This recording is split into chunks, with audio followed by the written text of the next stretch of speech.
O autor do romance João Sem Medo é o Antônio Sena Alencar.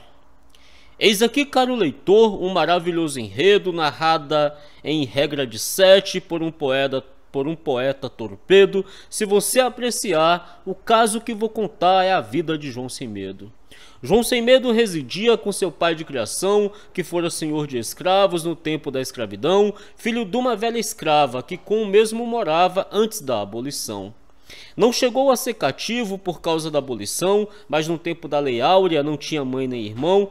Em meio muito atrasado, foi bastante maltratado por seu pai de criação. O senhor de sua mãe, de quem era dependente desde sua tenra idade, era muito intransigente, apesar da abolição, conservava a escravidão sobre o povo descendente. Nesse tempo João estava na fase da adolescência, mas como fora criado no terror da penitência, muito atrasado vivia, era tolo e não sabia buscar sua independência.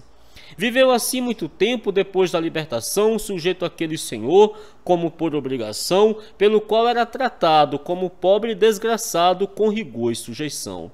Chegando aos 20 anos, João teve a ocasião de encontrar um companheiro que lhe deu opinião que devia procurar um meio de se livrar das garras do seu patrão. Ele então, que já alcançava a sua idade de rapaz, sentiu mesmo que aquilo era ridículo demais. Um dia foi tirar lenha, lá mesmo ganhou a brenha e cá não voltou jamais. João não era medroso, pois seu nome é sua sorte. Em muitas ocasiões viu ele a cara da morte, mas sempre se defendia, e quando salvo dizia: eu sou um sujeito muito forte. Embrenhou-se pelas matas, ele viajou sozinho e durante vários dias não encontrou um caminho, sem ver um pé de cristão, pois era uma região escarpada de espinho. Com muitos dias saiu, no pátio de uma aldeia, os índios o atacaram, querendo meter-lhe a peia, mas ele se desviou, porque sem ver penetrou nas grades de uma cadeia. Porque havia na taba, colocado quase em frente, um curral de pau a pique, de madeira resistente, destinado ao castigo de qualquer ser inimigo daquela tribo valente. E até o próprio índio que praticasse ação feia, o cacique autorizava que fosse levado à peia, severamente punido, depois ficando detido naquela rude cadeia.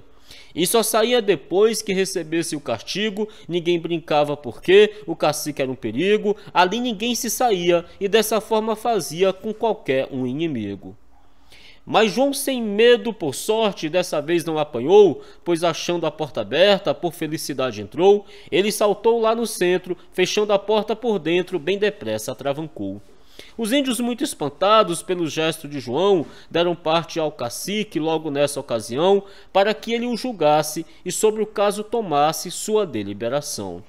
O cacique foi depressa olhar o recém-chegado e determinar a pena como se fosse julgado, pois conforme o inimigo ficaria de castigo ou então sacrificado. Porém João apresentou boa forma de defesa, falou a língua da tribo, explicando com clareza que havia se perdido depois que tinha fugido escapando de uma presa. O cacique, admirado de ele saber conversar na língua de sua tribo, e começou a indagar de quem havia fugido e como tinha aprendido naquela língua a falar. João Sem Medo se explicou que antes da abolição, quando os franceses vieram para a colonização, conseguiram conquistar índio para trabalhar durante a exploração. Porque tiveram aqueles a boa compreensão de conquistar os indígenas, porque tinham precisão de elementos nativos, bravos e ativos na marcha de exploração.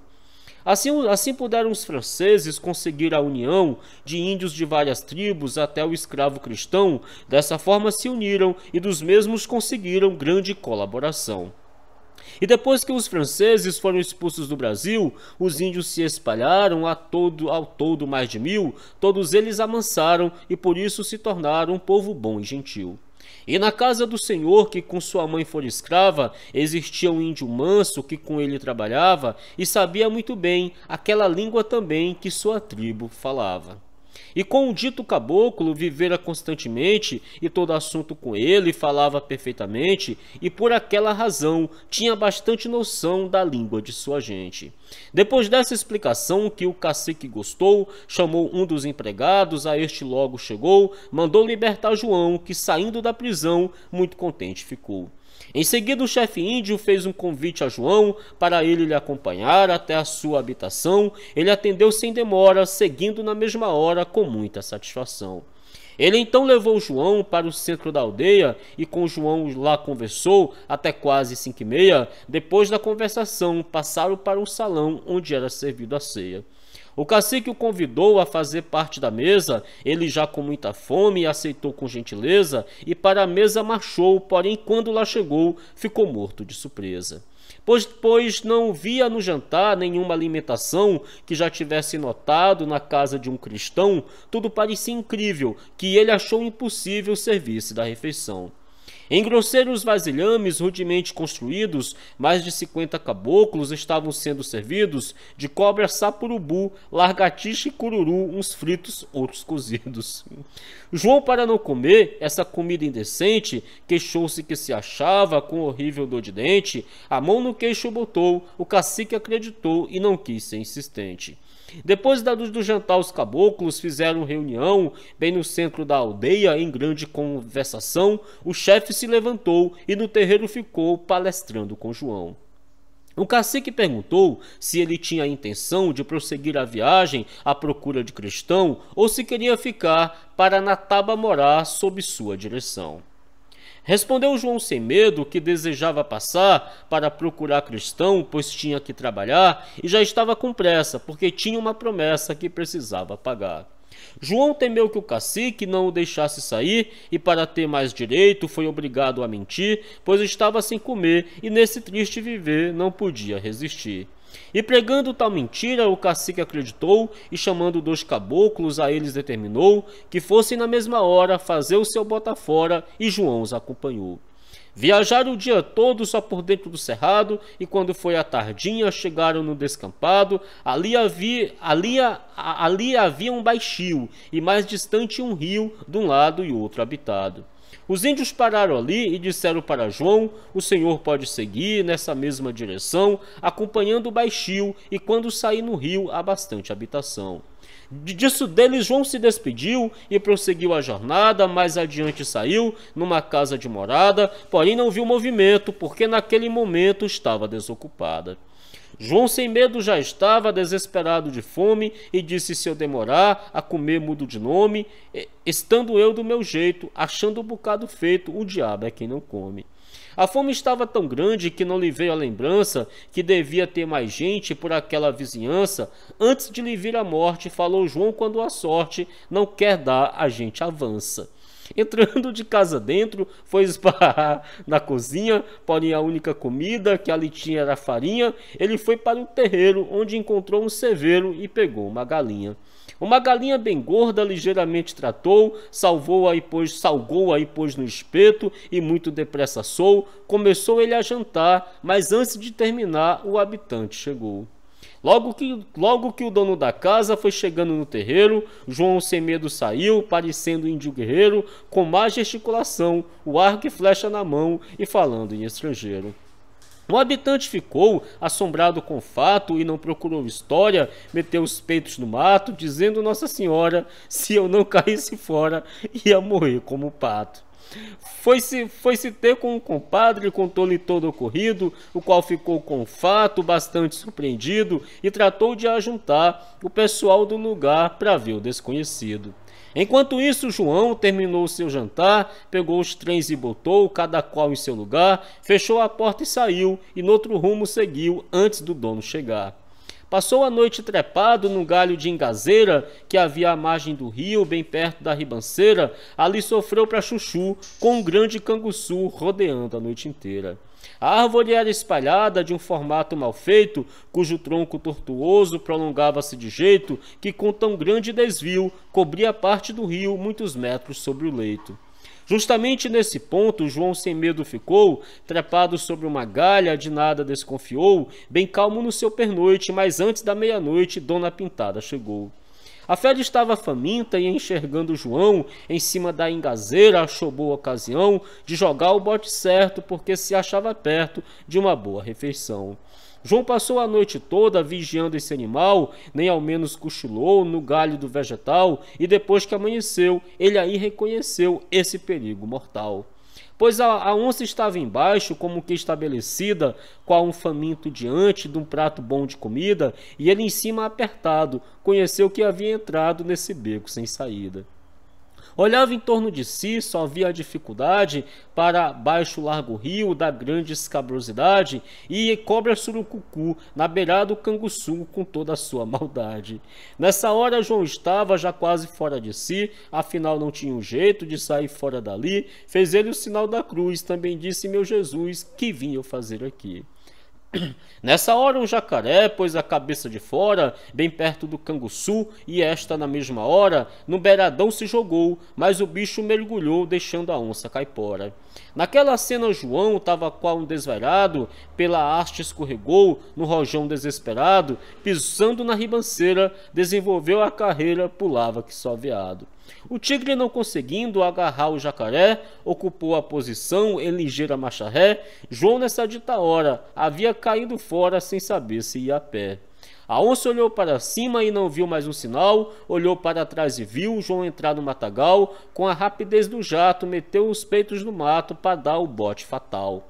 João, para se livrar, rasgava o mato fechado, ia atrás do canguçu como leão assanhado, já ia pega não pega, João corria na cega, ia quase estonteado. Do jeito que ele ia, não olhava a direção, derrubava pau e pedra sem procurar a posição, passava a boca apertada, que até em cobra encebada passava a fina lição. Adiante João pensou: que diabo estou fazendo aqui? Que diabo estou fazendo? Nunca temi cara feia, e porque estou correndo? O canguçu foi chegando, abrindo a boca, esturrando, malvado, feio e horrendo. Ergueu-se nas duas pernas para saltar em João. João, que tinha uma lança, já ficou de prontidão, com toda a força que tinha, cravou no nó da farinha que varou-lhe o coração. A bicha caiu no chão, mas depois se levantou, e João correu as unhas, que até cura arregaçou. Ele da luta cansado, porém sendo muito ousado, outra lançada acertou. A fera deu um miado que o rochedo estremeceu, foi de dura amolecendo e amolecendo morreu. Vendo morta aquela bruta, João disse depois da luta: homem danado sou eu. Se aproximando da fera, pegou ela pelo rabo, porém não pôde arrastar, que era um peso do diabo. Disse João: não sou valente, é que com medo de dente o jeito é tornar-se brabo.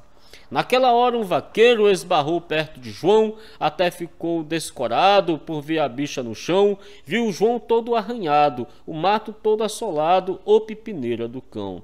O vaqueiro perguntou: foi o senhor sozinho que matou esse animal no meio de tanto espinho? Disse ele: meu amigo, eu me vendo no perigo, não procuro outro caminho. Corri para me livrar, porque sozinho me via. A fera correu atrás de mim e muito rugia. Eu, que não tinha outro jeito, cravei-lhe a lança no peito, logo ela viu que doía. O vaqueiro, apavorado, explorou seu animal, correu para a fazenda em disparada infernal e fez com toda a perícia espalhar toda a notícia do caso fenomenal. Toda aquela redondeza já andava na espera pela notícia do índio que numa casa estivera, cujo dono em desespero falou do índio guerreiro e ninguém soube quem era. E com a nova notícia de maior repercussão, reuniu-se todo o povo que havia na região, pois julgava um exagero a história do vaqueiro contada de supetão. E assim foi todo o povo, morador da região, em procura do local que, segundo intuição de uma notícia sincera, um homem matara a fera, terror daquele sertão. Mais de 50 habitantes se aproximaram de João, em torno dele gritavam na maior exclamação, pois o informe era exato: o homem naquele mato obrara tão grande ação. Levaram um monstro terrível, sem mais articulação, para a fazenda mais próxima, cheios de satisfação, e qual o nosso Senhor foi levado João em andor no meio da multidão. Na chegada da fazenda, botaram o monstro no chão, e o povo não sabia a quem dar mais atenção, se ao monstro carniceiro ou ao herói cavaleiro, autor daquela execução. Veio o dono da fazenda no meio da multidão, pegando João sem medo, levou-o para o salão, dizendo entusiasmado: você vai ser premiado pela bravura e ação. Porque esse canguçu era um monstro temeroso, tendo dado na fazenda um prejuízo horroroso. Eu nunca vi, na verdade, até esta minha idade, um homem tão corajoso. Pegou os 5.000 cruzeiros e entregou para João, dizendo-lhe: eis aqui uma gratificação, pois seu ato de bravura me serviu em uma altura que não há comparação. Agora abro um parêntese nesta minha narração para lembrar ao leitor que tal gratificação de 5 contos somente em relação ao presente valia quase 1 milhão. Indica isso que João foi muito bem compensado e depois disso ficou um homem conceituado, além do grande presente, com a fama de valente, valoroso e respeitado. Em seguida, o fazendeiro explicou para João que, distante 20 léguas daquela povoação, tinha um rico criador que sofria a mesma dor sem encontrar salvação. E continuou dizendo: o homem lá é decente, é rico, bilionário, porém vive descontente e de certa maneira horrenda desprezou sua fazenda por causa de uma serpente. É uma fera terrível, outra igual nunca se viu, até hoje não se sabe de onde essa bicha saiu, mas chegou nessa fazenda com uma fúria tremenda, pois a tudo destruiu. Ela deu em pouco tempo um prejuízo danado, na fazenda não deixou uma cabeça de gado, e o dono arribou cedo, porque estava com medo de também ser devorado. Caso o senhor queira ir matar essa tal serpente, eu farei já uma carta apresentando-lhe urgente, garantindo que o senhor receberá um valor por demais correspondente. João assim lhe respondeu: amigo, eu devo pensar. Poucos minutos depois, disse ele a meditar: eu vou deixar o esporte, porque já fiz tanta morte que enjoei de matar. Porém, o senhor querendo, pode fazer a mensagem, mandando dizer a ele que na próxima viagem que eu fizer para cá, posso chegar até lá para dar fim na visagem. O fazendeiro ficou muito alegre e conformado, disse assim para João: lhe estou muito obrigado, eu quero ainda lembrar que a carta eu vou mandar, ficando assim confiado.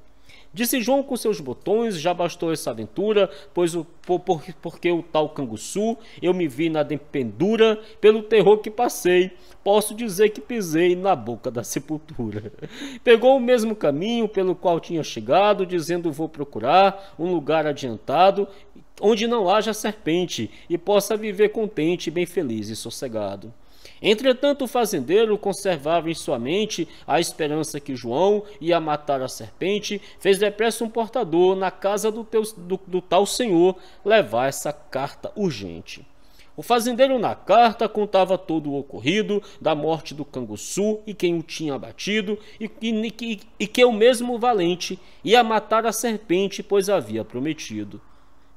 O ricaço com a carta ficou surpreso à altura, dizendo: isso já passa de um ato de bravura, confio no Salvador, que trará em meu favor essa notável figura.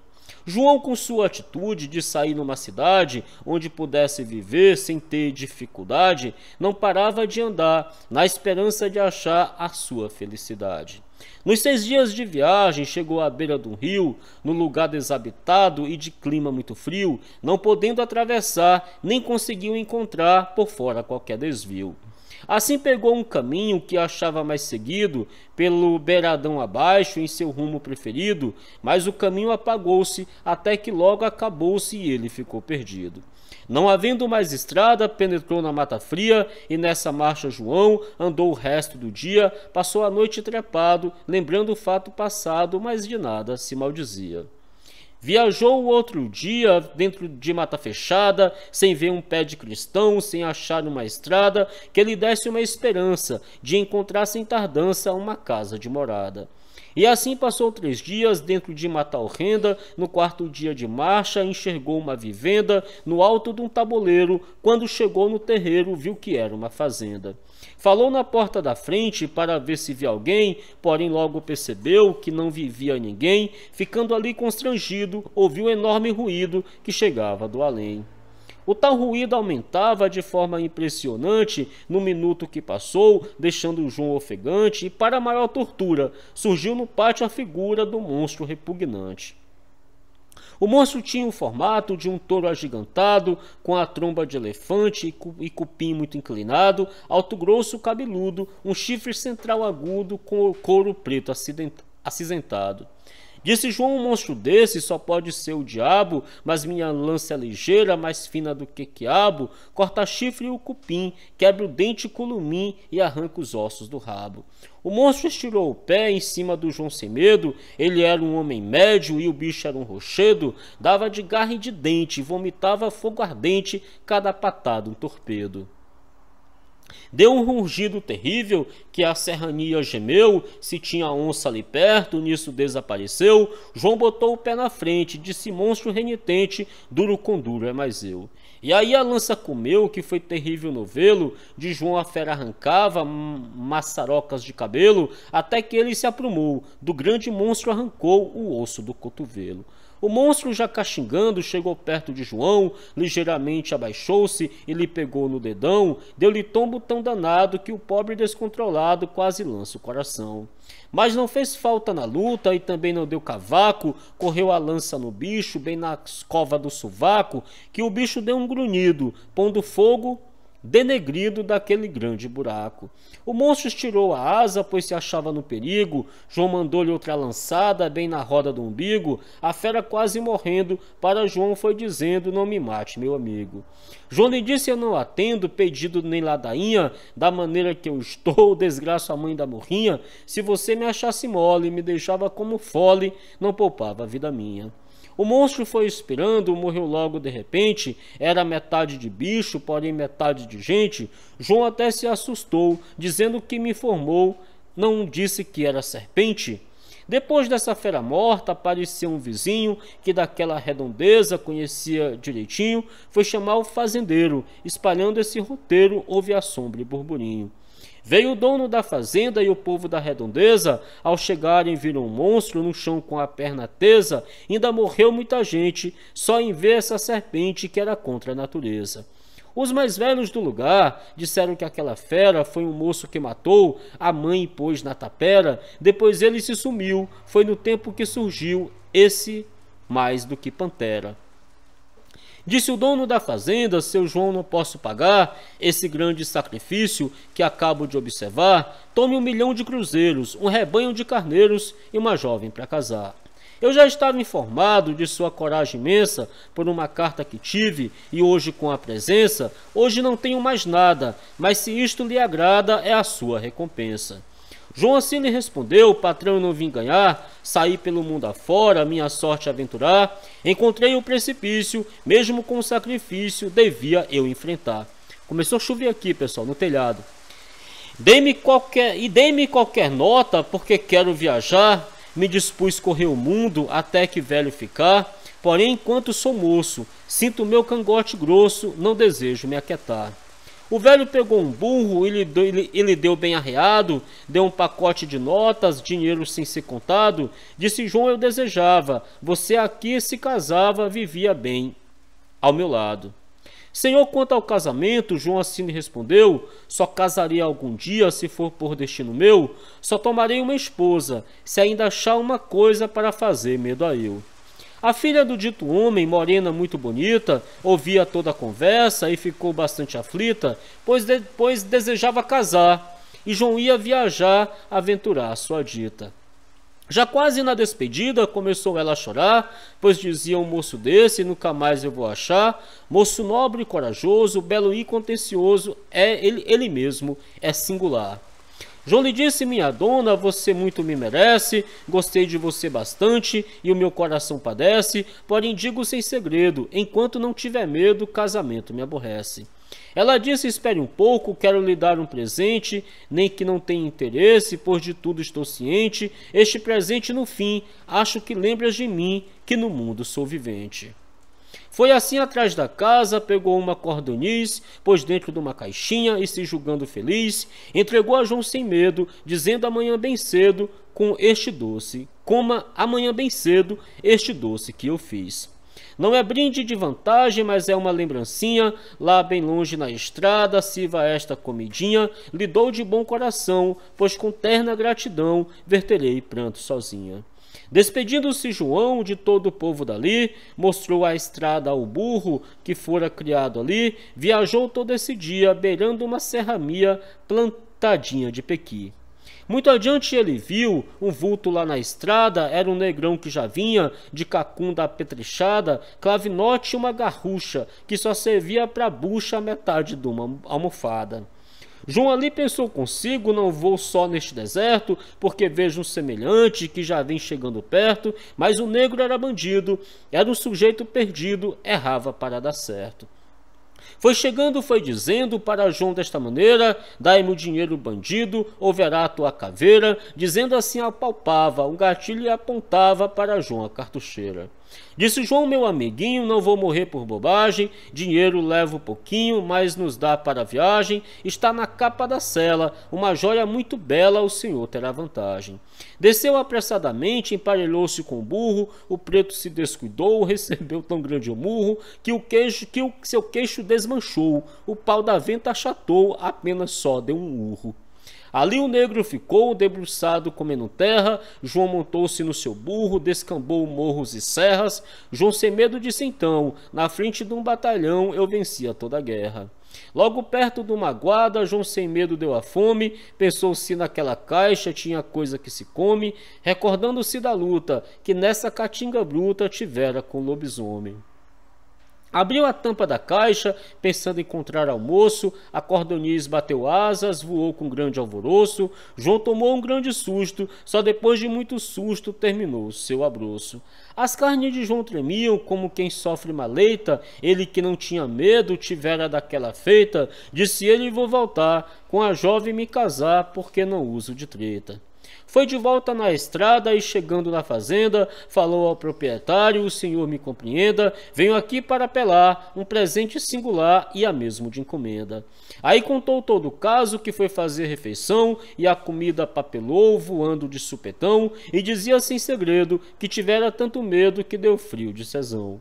A donzela, já ouvindo, da sala para a cozinha, sorria porque sabia como fez a panelinha, houve todo aprontamento, logo mais o casamento no altar da rima minha.